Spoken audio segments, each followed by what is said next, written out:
चालू कर दो भाई। Good morning everybody, you are welcome for Poddar online classes of English. हाँ dear students, type of sentences के बारे में बातचीत कर रहे थे और उसमें सेकंड टाइप है पैसिव टाइप। इंग्लिश स्पीकिंग में और जर्नल राइटिंग के मेथड में पैसिव टाइप के वाक्यों का सबसे ज़्यादा प्रयोग किया जाता है। रिपोर्ट राइटिंग हो, चाहे पैराग्राफ राइटिंग हो, चाहे एसे राइटिंग हो, है या और कोई भी राइटिंग का मेथड होता है, उस राइटिंग के मेथड में सबसे ज़्यादा पैसिव टाइप के सेंटेंसों का प्रयोग किया जाता है और स्पीकिंग में भी पैसिव टाइप के सेंटेंसों का ज़्यादा प्रयोग किया जाता है। जर्नल एग्जाम में प्लस कॉम्पिटिटिव एग्जाम में भी पैसिव टाइप के वाक्यों का बहुत इंपॉर्टेंस होता है, इसीलिए पैसिव टाइप आपके अच्छी तरीके से दिमाग में कंफर्म हो जानी चाहिए कि पैसिव टाइप के वाक्य कैसे वाक्य होते हैं। How can we identify the passive type sentence of Hindi, कि हिंदी के पैसिव टाइप के जो सेंटेंस होते हैं उनको किस तरीके से हम पहचान सकते हैं, किस तरीके से पहचानते हैं। बात यह है समझने की, हिंदी के वाक्य अच्छे ढंग से समझ में आ जाने चाहिए कि पैसिव टाइप के वाक्य कैसे होते हैं, फिर कंफर्टेबली उनको अंग्रेजी में ट्रांसलेट कर लिया जाता है। देखिए जी, और पैसिव टाइप का जो वाक्य होते हैं उन वाक्यों को अंग्रेजी में ट्रांसलेट करने का फॉर्मूला डियर स्टूडेंट्स होता है कि सबसे पहले लिखते हैं ऑब्जेक्ट, याद रखना पैसिव वॉइस में, इसके बाद निश्चित रूप से हेल्पिंग वर्ब और इसके बाद ऑब्जेक्ट हाँ जी, object plus helping verb plus verb की थर्ड फॉर्म और इसके बाद रेस्ट वर्ड की अंग्रेजी बनाई जाती है। याद रखना, कोई भी पैसिव टाइप का सेंटेंस होता है उसमें सबसे पहले ऑब्जेक्ट, इसके बाद हेल्पिंग वर्ब, इसके बाद वर्ब की थर्ड फॉर्म और इसके बाद जो रेस्ट वर्ड रह जाते हैं, शेष शब्द रह जाते हैं हिंदी वाक्य के, उनको अंग्रेजी में ट्रांसलेट किया जाता है। याद रखना, और सेंटेंस लिख रहा हूँ, एक सेंटेंस से अच्छे ढंग से क्लियर हो जाना चाहिए।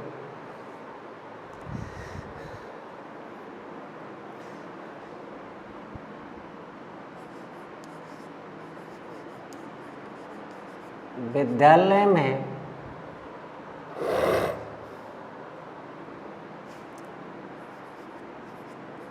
छठवें कालांश में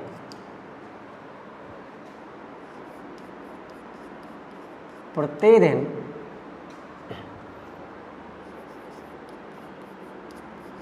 अंग्रेजी पढ़ाई जाती है। देखिए सेंटेंस लिख रहा है डियर स्टूडेंट्स, अच्छे ढंग से समझ करके देखना कि पैसिव टाइप के वाक्य कैसे वाक्य होते हैं, किस तरीके से उनको पहचाना जाता है। देखिए, वे वाक्य जिनमें काम का करने वाला कर्ता गायब हो। पैसिव टाइप के वाक्यों को अंग्रेजी में ट्रांसलेट करने के लिए सबसे पहले आपको ये पहचानना है कि what is the type of passive, कि पैसिव टाइप क्या होती है। वे वाक्य जिनमें काम का करने वाला कर्ता गायब हो। शर्त एक कि काम का करने वाला कर्ता या तो बिल्कुल ही गायब मिलेगा या कर्ता के साथ द्वारा शब्द जुड़ा हुआ हो। शर्त नंबर 2, कर्ता के साथ द्वारा शब्द जुड़ा हुआ है तो वह वाक्य भी पैसिव वॉइस का होता है। और नंबर तीसरी शर्त है, यदि कर्ता दी हुई क्रिया को नहीं कर सकता हो, जो क्रिया दे रखी है, जो काम दे रखा है, उस काम को यदि कर्ता नहीं कर सकता हो तो वे वाक्य पैसिव वॉइस के वाक्य होते हैं। और ध्यान रखना, चाहे किसी भी टेंस का पैसिव वॉइस का वाक्य है, और टेंस के 8 भागों का ही पैसिव वॉइस बनता है और टेंस के प्रत्येक चौथे भाग का, टेंस के प्रत्येक चौथे भाग का परफेक्ट कंटिन्यूअस, चाहे प्रेजेंट का हो, चाहे पास्ट का हो, चाहे फ्यूचर का हो, पैसिव वॉइस नहीं बनता है। और एक फ्यूचर कंटिन्यूअस टेंस के वाक्यों का पैसिव वॉइस नहीं बनता है, केवल टेंस के 8 भागों का ही पैसिव वॉइस बनता है। और 8 भागों में से किसी भी भाग का, किसी भी पार्ट का यदि हिंदी का वाक्य दिया हुआ है तो उसको कंफर्टेबली अंग्रेजी में ट्रांसलेट इस फॉर्मूला के द्वारा ट्रांसलेट किया जा सकता है। सबसे पहले लिखते हैं ऑब्जेक्ट, इसके बाद अकॉर्डिंग टू टेंस, उस टेंस के मुताबिक निश्चित रूप से हेल्पिंग वर्ब का प्रयोग किया जाता है। और ध्यान रखना, हमेशा वर्ब की थर्ड फॉर्म का प्रयोग किया जाता है। ये पैसिव वॉइस में कन्फर्म याद रखना है कि हमेशा हेल्पिंग वर्ब का प्रयोग किया जाता है और हमेशा वर्ब थर्ड फॉर्म का प्रयोग किया जाता है। सेंटेंस देखिए, विद्यालय में 6वें कालांश में प्रतिदिन अंग्रेजी पढ़ाई जाती है। देखिए वाक्य पैसिव वॉइस का है, पता कैसे लगाए, पता कैसे लगाना है डियर स्टूडेंट्स,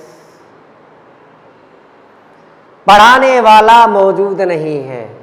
और देखिए इस बात का पता किससे लगता है कि क्रिया से आप प्रश्न करके देखिए कौन का, कौन पढ़ाता है, कौन पढ़ाता है, पढ़ाने वाला मौजूद नहीं है, कर्ता गायब है, और इसीलिए ये वाक्य किसका है, पैसिव वॉइस का।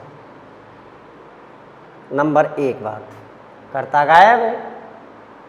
और दूसरी बात देखिए जी, जो पहचान कर्ता के साथ द्वारा शब्द तो इसमें लगा हुआ ही नहीं है, कर्ता सो ही नहीं किया है सेंटेंस में, इसीलिए देखिए जी तीसरी पहचान क्या है कि यदि कर्ता जो वाक्य शुरू में दे रखा है, जिसको हम सब्जेक्ट मानकर चलते हैं, वो यदि दी हुई क्रिया को नहीं कर सकता है तो वह वाक्य भी पैसिव वॉइस का होता है। देखिए जी, विद्यालय में 6वें कालांश में प्रतिदिन अंग्रेजी पढ़ाई जाती है। देखिए कर्ता विद्यालय मान लेते हैं, तो विद्यालय पढ़ाने का काम कर सकता है क्या, विद्यालय पढ़ाने का काम कर सकता है क्या, नहीं कर सकता। इसीलिए कर्ता यदि दी हुई क्रिया को भी नहीं कर सकता तो वह वाक्य भी पैसिव वॉइस का होता है, याद रखना। और पैसिव वॉइस के वाक्य को अंग्रेजी में ट्रांसलेट करने का सीधा साधा प्रोसेस डियर स्टूडेंट्स है, वे क्या है, देखिए जी सबसे पहले किसकी अंग्रेजी बनाई जाती है, ऑब्जेक्ट की, किसकी, ऑब्जेक्ट की। और ऑब्जेक्ट निकालने के लिए सीधा साधा प्रोसेस है, आपको बता रखा है कि हिंदी वाक्य के अंतिम शब्द क्रिया से क्या का प्रश्न करिए, आपको हिंदी के वाक्य में से तुरंत एडवांस ऑब्जेक्ट मिल जाएगा। देखिए जी क्या पढ़ाई जाती है, अंग्रेजी, इंग्लिश, याद रखना। और किसी भी विषय के नाम से पहले याद रखना आर्टिकल का प्रयोग नहीं किया जाता है। याद रखना है कि आर्टिकल प्रपोजिशन से related eight the time of translation you should remember this thing कि आर्टिकल और प्रपोजिशन से रिलेटेड कोई भी आपसे गलती नहीं होनी चाहिए, ये ध्यान रखना है। इंग्लिश और इस एक वचन करता है, इसीलिए क्या लगाएंगे, सहायक क्रिया इस। याद रखना प्रेजेंट इंडेफिनिट टेंस में कोई हेल्पिंग वर्ब नहीं होती है, कोई हेल्पिंग वर्ब नहीं होती। हेल्पिंग वर्ब तो होती है डू डज, लेकिन वे डुप्लीकेट हेल्पिंग वर्ब होती है। और at the time of translate the active voice sentence into passive voice we need helping verb, कि एक्टिव वॉइस के वाक्य को जब पैसिव वॉइस में बदलते हैं तो हमें सहायक क्रिया की आवश्यकता होती है। और सहायक क्रिया प्रेजेंट इंडेफिनिट टेंस में होती है, वे सहायक क्रिया होती है डू और डज, और डू और डज होती है डुप्लीकेट या tentative helping verb which are not used in passive voice, जिनका पैसिव वॉइस में प्रयोग नहीं किया जाता है। इसीलिए याद रखना इसमें original helping verb is am are का ही प्रयोग किया जाता है। इंग्लिश इज इसके बाद वर्ब की थर्ड फॉर्म पढ़ाने की अंग्रेजी टीच, और टीच की थर्ड फॉर्म होती है टॉट। याद रखना, देखिए ये क्रिया ऐसी है डियर स्टूडेंट्स जिनकी थर्ड फॉर्म बनाने के लिए इनमें एक ही सिस्टम चलता है, इनमें एक ही सिस्टम चलता है। ये क्रिया है बाई, ब्रिंग, थिंक, कैच,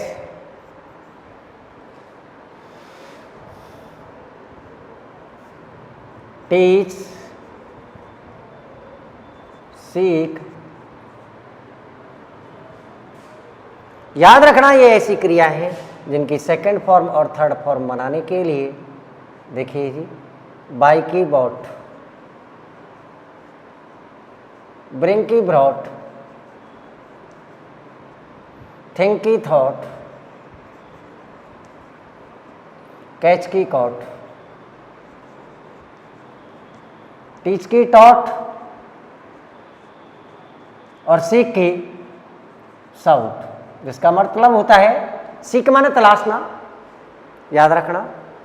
और ध्यान रखना इनकी सेकंड फॉर्म और थर्ड फॉर्म भी यही होती है। इनमें प्रोसेस एक ही चलता है, बाई की बॉट, ब्रिंग की ब्रॉड, थिंक की थॉट, कैच की कॉट, टीच की टॉट और सीख की साउट। याद रखना डियर स्टूडेंट्स, इनकी थर्ड फॉर्म बनाने का तरीका यही होता है। देखिए जी, हाँ जी, इंग्लिश इज टॉट, ऑब्जेक्ट की बना ली, हेल्पिंग वर्ब की बना ली, थर्ड फॉर्म की बना ली। इसके बाद जो रेस्ट वर्ड रह जाते हैं, शेष शब्द रह जाते हैं, चाहे वे शब्द एडजेक्टिव के हो, एडवर्ब के हो, चाहे वे नाउन से रिलेटेड हो, किसी के भी हो, उन रेस्ट वर्ड के अंदर आते हैं, उनकी अंग्रेजी ध्यान रखना उल्टी बनाई जाती है। बोलो जी, क्या दे रखा है प्रतिदिन? याद रखना कि टाइम को अंग्रेजी वाक्य के अंत में लिखना है, और इससे पहले है छठवें कालांश में, हाँ जी, इन द सिक्स्थ, और कालांश की अंग्रेजी dear students period, English is taught in the sixth period. और इसके बाद शब्द बच गया विद्यालय में, विद्यालय की अंग्रेजी होती है in the school, in the school. और बाकी शब्द क्या बच गया? टाइम, जो हिंदी वाक्य में कहीं पर भी दिया हुआ है, लेकिन अंग्रेजी में जब उस हिंदी वाक्य को ट्रांसलेट करते हैं तो याद रखना उसको अंग्रेजी वाक्य के अंत में लिखा जाता है।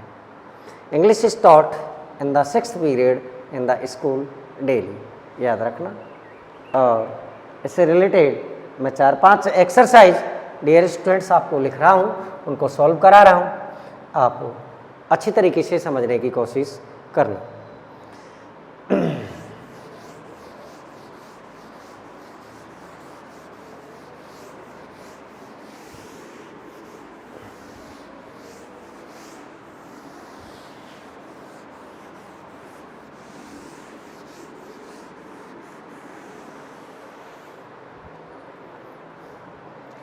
हाँ जी, और एक्सरसाइज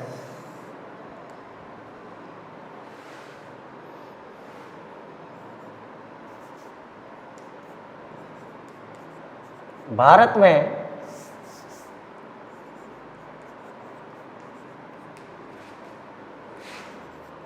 हर वर्ष जोर शोर से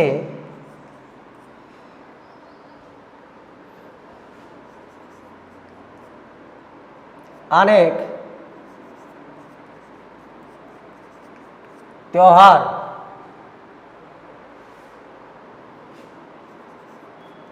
और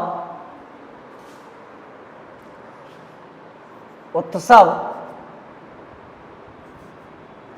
मनाए जाते हैं, मनाए जाते हैं।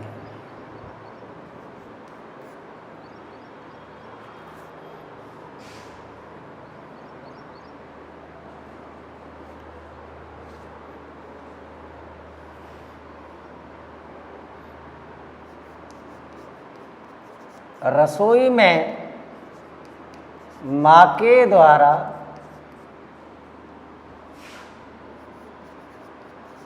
सुबह का नाश्ता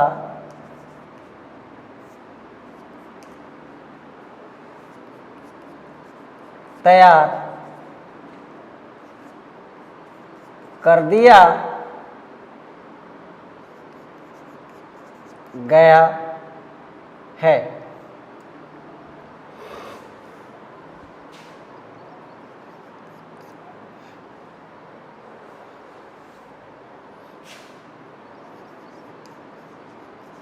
आजकल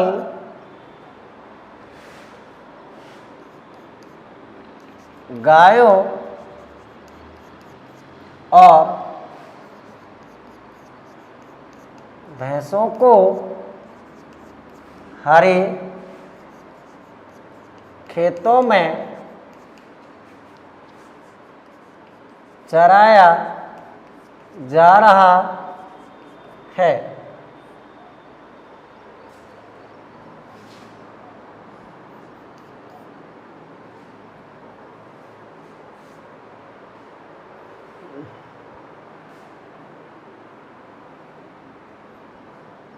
और अगला सेंटेंस है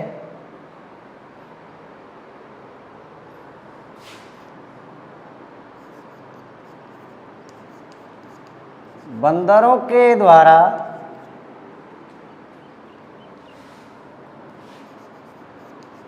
कल अनेक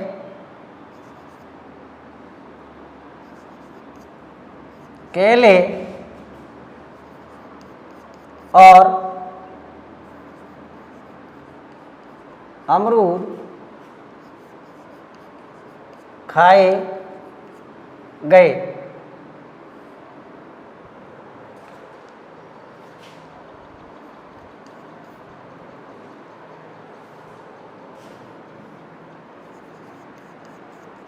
अगले वर्ष विद्यालय में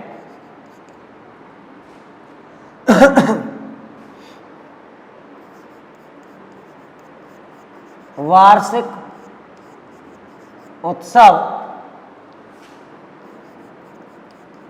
मनाया जाएगा।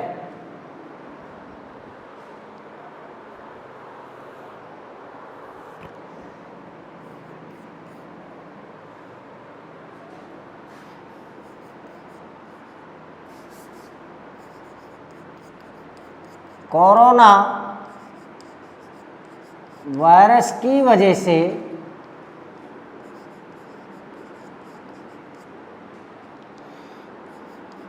सभी विद्यालयों और महाविद्यालयों में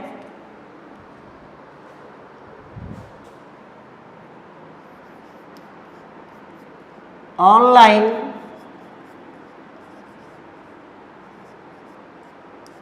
कक्षाएं चलाई जा रही हैं। ये सेंटेंस है डियर स्टूडेंट्स। और अब देखना कि किस तरीके से इनको ट्रांसलेट किया जाता है, किस तरीके से ट्रांसलेट किया जाता है।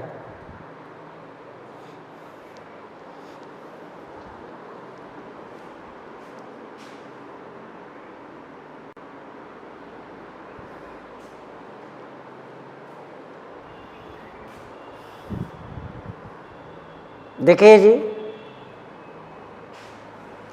पहले वाला सेंटेंस है, पहले वाला सेंटेंस है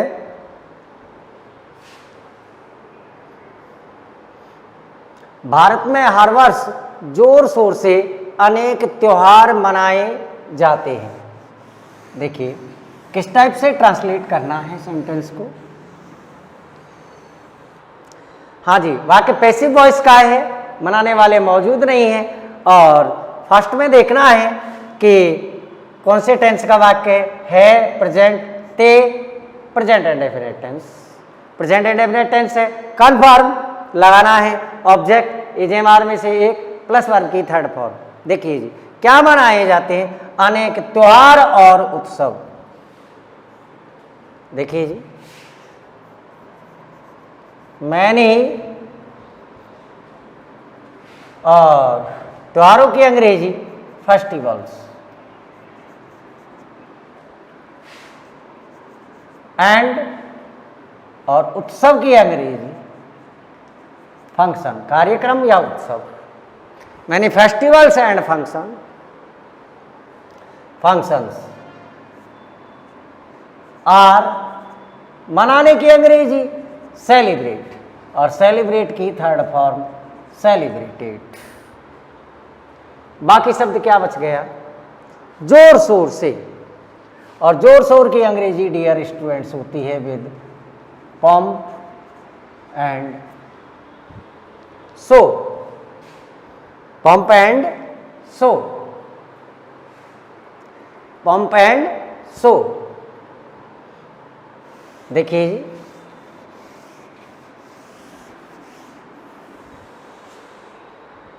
with pomp and show. Bharat में अगला वर्ड क्या रह गया? भारत में प्रपोजिशन किसी देश के नाम से पहले इन इंडिया, और प्रतिवर्ष की अंग्रेजी एवरी ईयर। याद रखना, एवरी ईयर। दूसरा वाला सेंटेंस दे रखा है डियर स्टूडेंट्स, देखिए दूसरा वाला सेंटेंस है, रसोई में मां के द्वारा सुबह का नाश्ता तैयार कर दिया गया है। देखिए जी, क्या तैयार कर दिया गया है? सुबह का नाश्ता। टेंस कौन सा है? प्रेजेंट, या यही आ गया परफेक्ट, प्रेजेंट परफेक्ट। क्या तैयार कर दिया गया? सुबह का नाश्ता। नाश्ता परिचित हो गया, द मॉर्निंग ब्रेकफास्ट। याद रखना डियर स्टूडेंट्स कि ब्रेकफास्ट से पहले कभी भी आर्टिकल का प्रयोग नहीं किया जाता है, लेकिन ये आइडेंटिफाइड, परिचित, नाश्ता हो गया, और परिचित से पहले हमेशा डेफिनेट आर्टिकल दी का प्रयोग किया जाता है। कौन सा नाश्ता? सुबह का नाश्ता। द मॉर्निंग ब्रेकफास्ट हैज, और याद रखना परफेक्ट में इसके बाद लगा देते हैं be, prepared. The morning breakfast has been prepared, और क्या दे रखा है?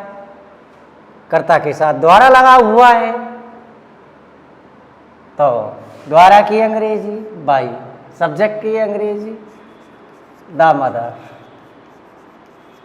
रेस्ट वर्ड क्या रह गया? रसोई में, in the kitchen, in the kitchen. और तीसरे वाला सेंटेंस है डियर स्टूडेंट्स, देखिए तीसरे वाला स्टूडेंट्स क्या दे रखा है सेंटेंस, आजकल गायों और भैंसों को हरे खेतों में चराया जा रहा है। देखिए चराने वाले मौजूद नहीं है, कर्ता गायब है काम का करने वाला, इसलिए वाक्य पैसिव वॉइस का है। अंत में है आ रहा है, और है आ रहा है तो कन्फर्म में ये प्रेजेंट टेंस का वाक्य है। इससे पहले यदि रहा रही आ गया तो प्रेजेंट कंटीन्यूअस का हो गया।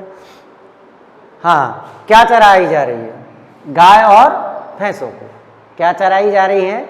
गायों को और भैंसों को। देखिए जी, the cows and the buffaloes परिचित है। देखिए the cows and buffaloes present continuous का है, एजेएमआर में से एक। और ध्यान रखना कंटिन्यूअस में सहायक क्रिया के बाद बीइंग लगा देते हैं। चराने की अंग्रेजी टेंड, और टेंड की third form tent. The cows and buffaloes are being tent. और बाकी शब्द क्या दे रखा है? खेतों में, इन द, और हरे की अंग्रेजी ग्रीन,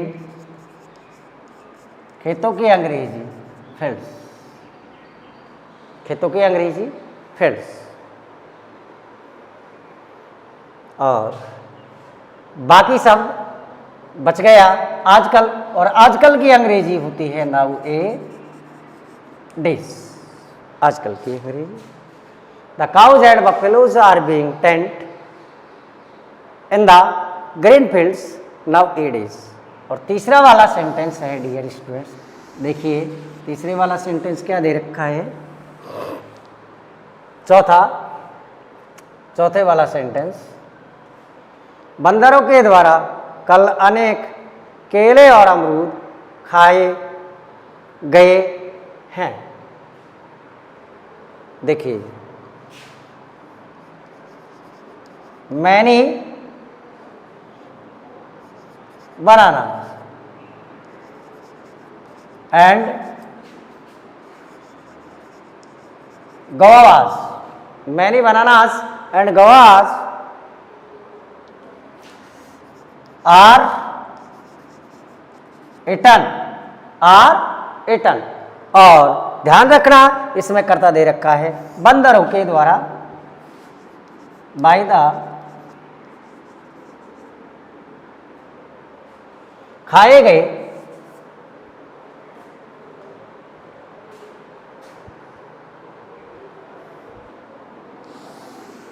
देखना dear students, past indefinite tense का वाक्य है, पास्ट इंडेफिनिट टेंस का वाक्य है. और पास्ट खाए गए, यदि हिंदी वाक्य के अंत में आई की ध्वनि आती है तो वो वाक्य पास्ट इंडेफिनिट टेंस का होता है. और पास्ट इंडेफिनिट टेंस का होता है तो याद रखना कर्ता बहुवचन का है, इसीलिए वर. ईट की थर्ड फॉर्म एटन, और किसके द्वारा, बाय द मंकीज. टाइम क्या दे रखा है, कल, और कल की अंग्रेजी डियर स्टूडेंट्स होती है यस्टरडे. कल की अंग्रेजी यस्टरडे. देखिए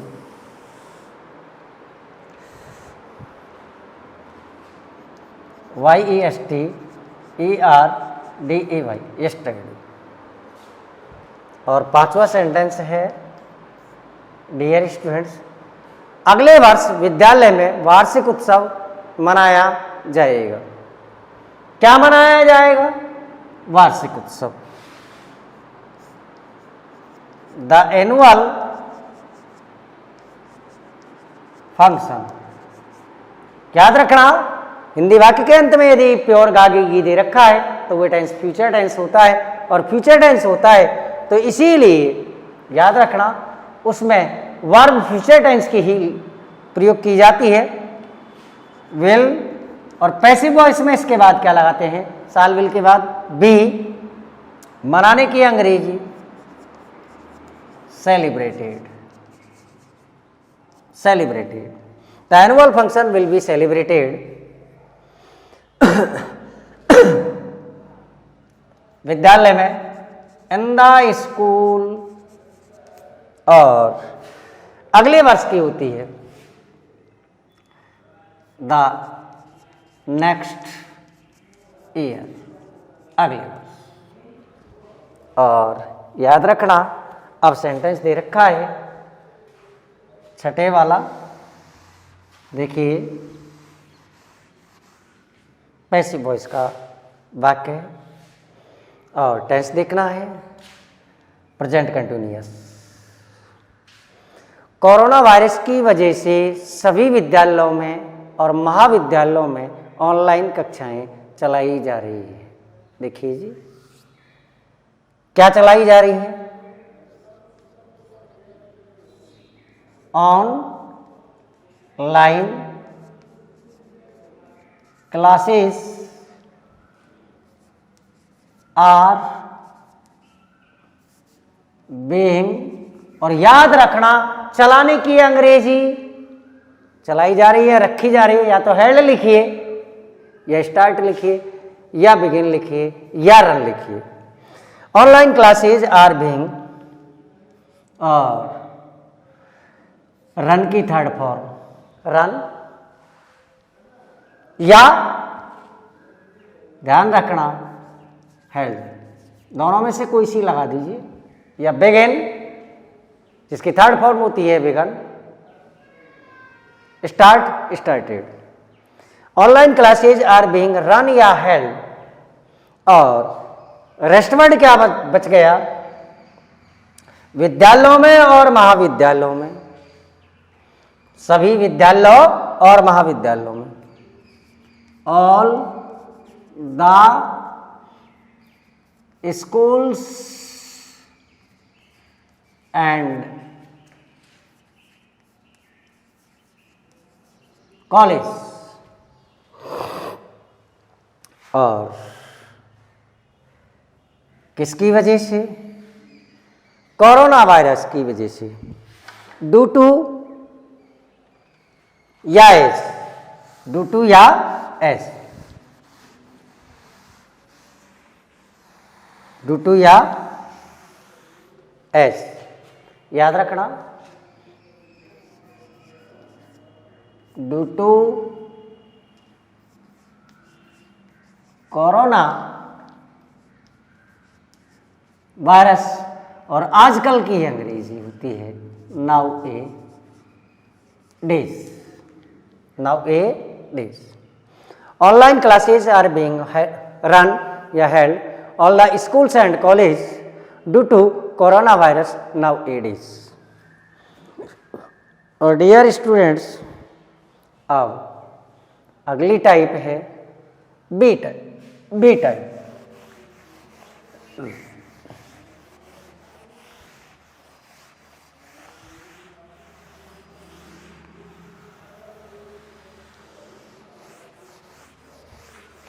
देखिए, बी टाइप स्पीकिंग में सबसे ज़्यादा काम में आती है।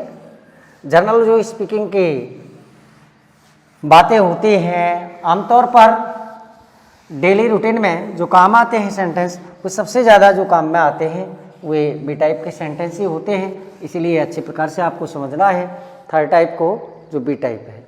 देखिए जी, नंबर थर्ड बी टाइप।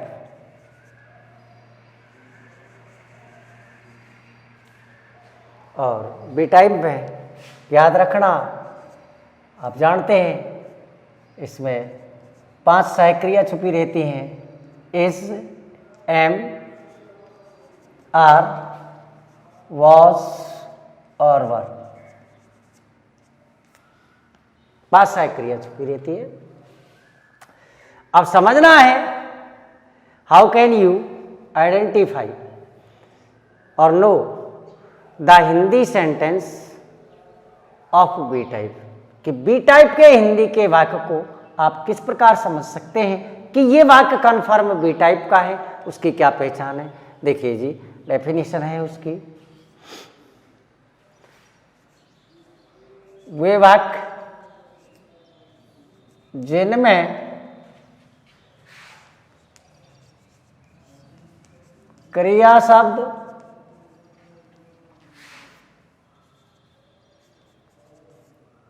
नहीं हो,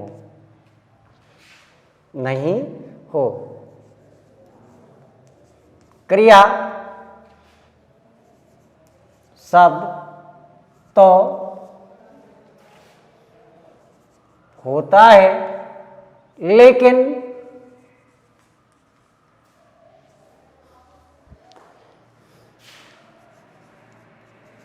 कोई कार्य नहीं होता हो, उन वाक्यों को बी टाइप सेंटेंस कहते हैं। याद रखना, ये अंग्रेजी में सबसे ज़्यादा काम आते हैं बी टाइप के सेंटेंस।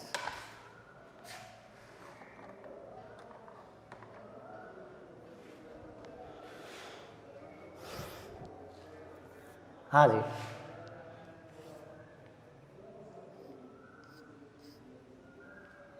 मैं सेंटेंस लिख रहा हूं, समझने की कोशिश करना।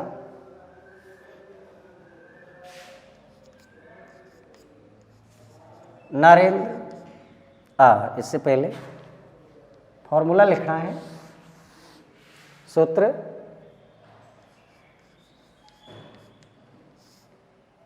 फॉर्मूला, हाँ जी, subject be type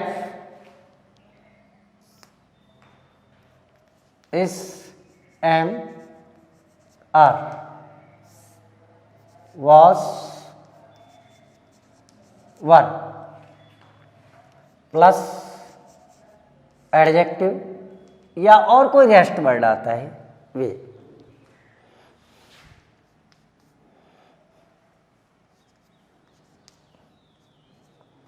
Narendra Modi हमारे देश का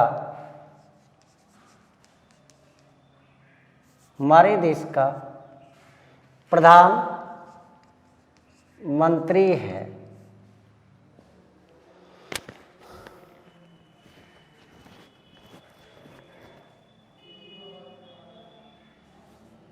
हाँ जी,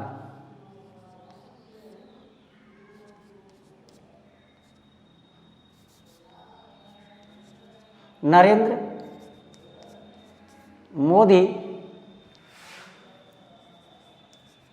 अपने भारतीयों के लिए अपनी उत्कृष्ट या श्रेष्ठ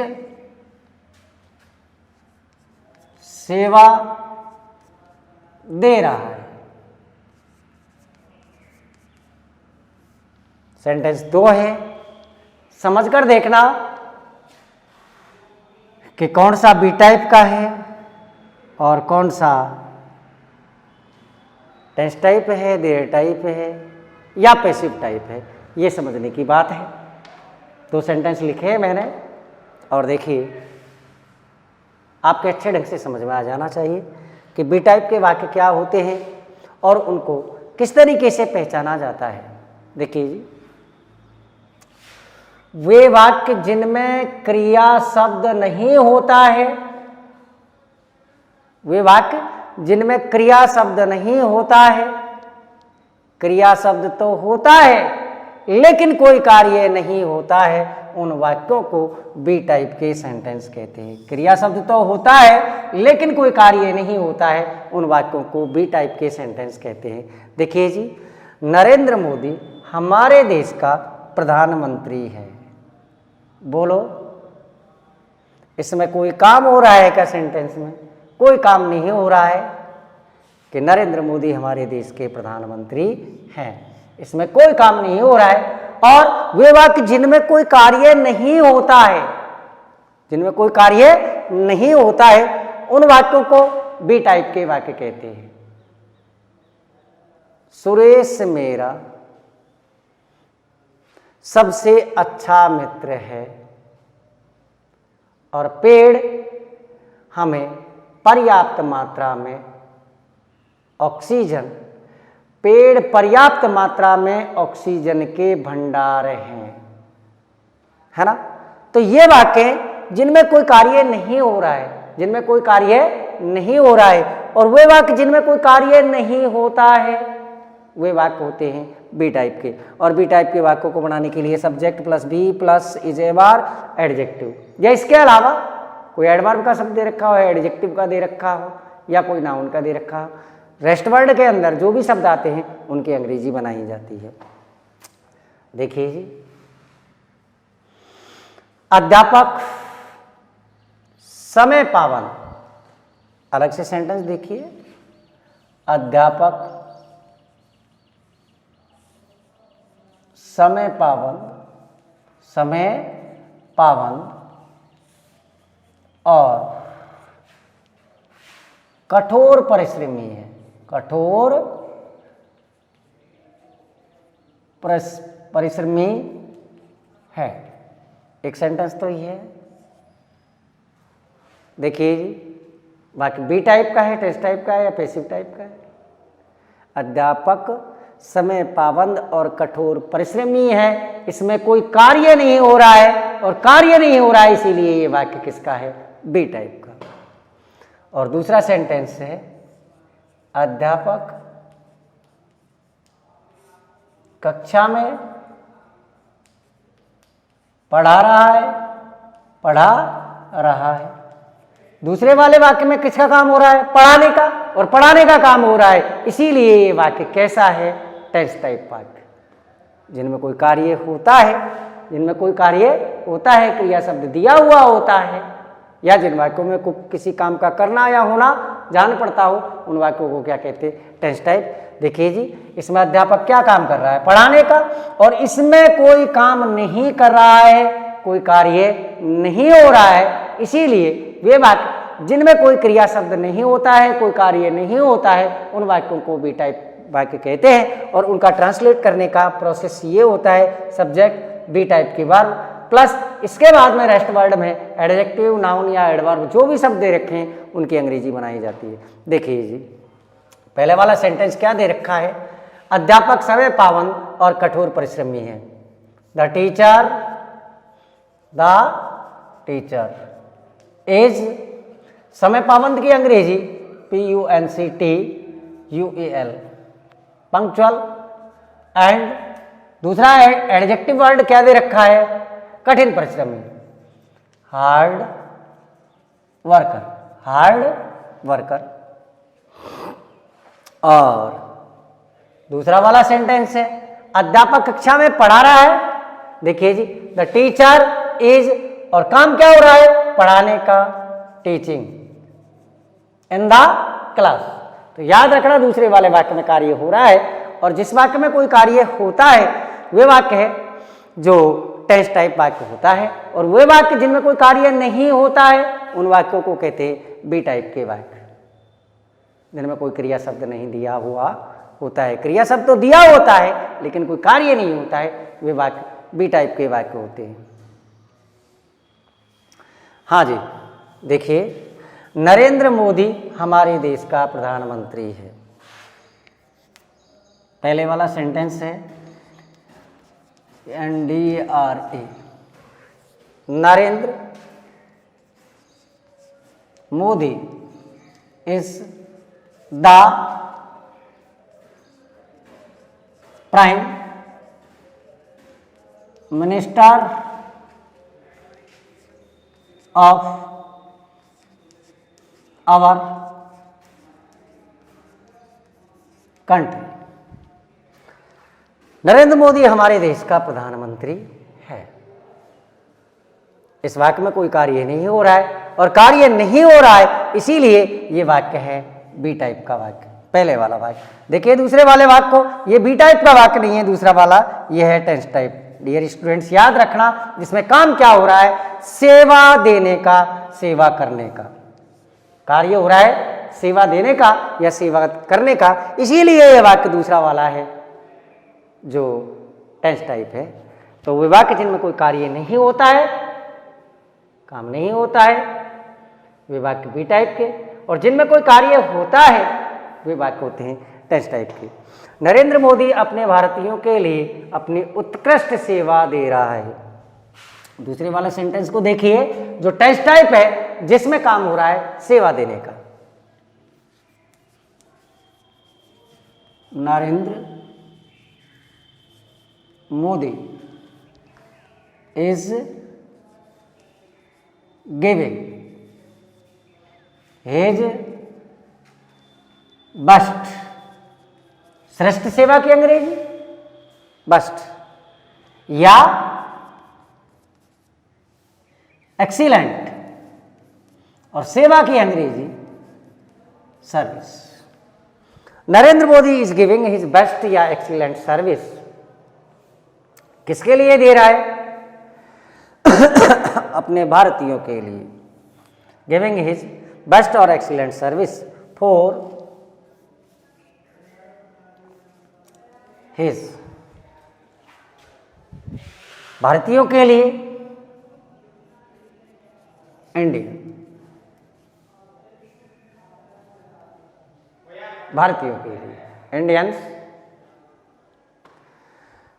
देखिए, पहले वाले वाक्य में कोई कार्य नहीं हो रहा है इसीलिए वाक्य बी टाइप का, दूसरे वाले वाक्य में सेवा देने का काम कार्य हो रहा है इसीलिए ये वाक्य है जो टेंस टाइप का है। Narendra Modi is giving his best या excellent service for his Indians, अपने भारतीयों के लिए।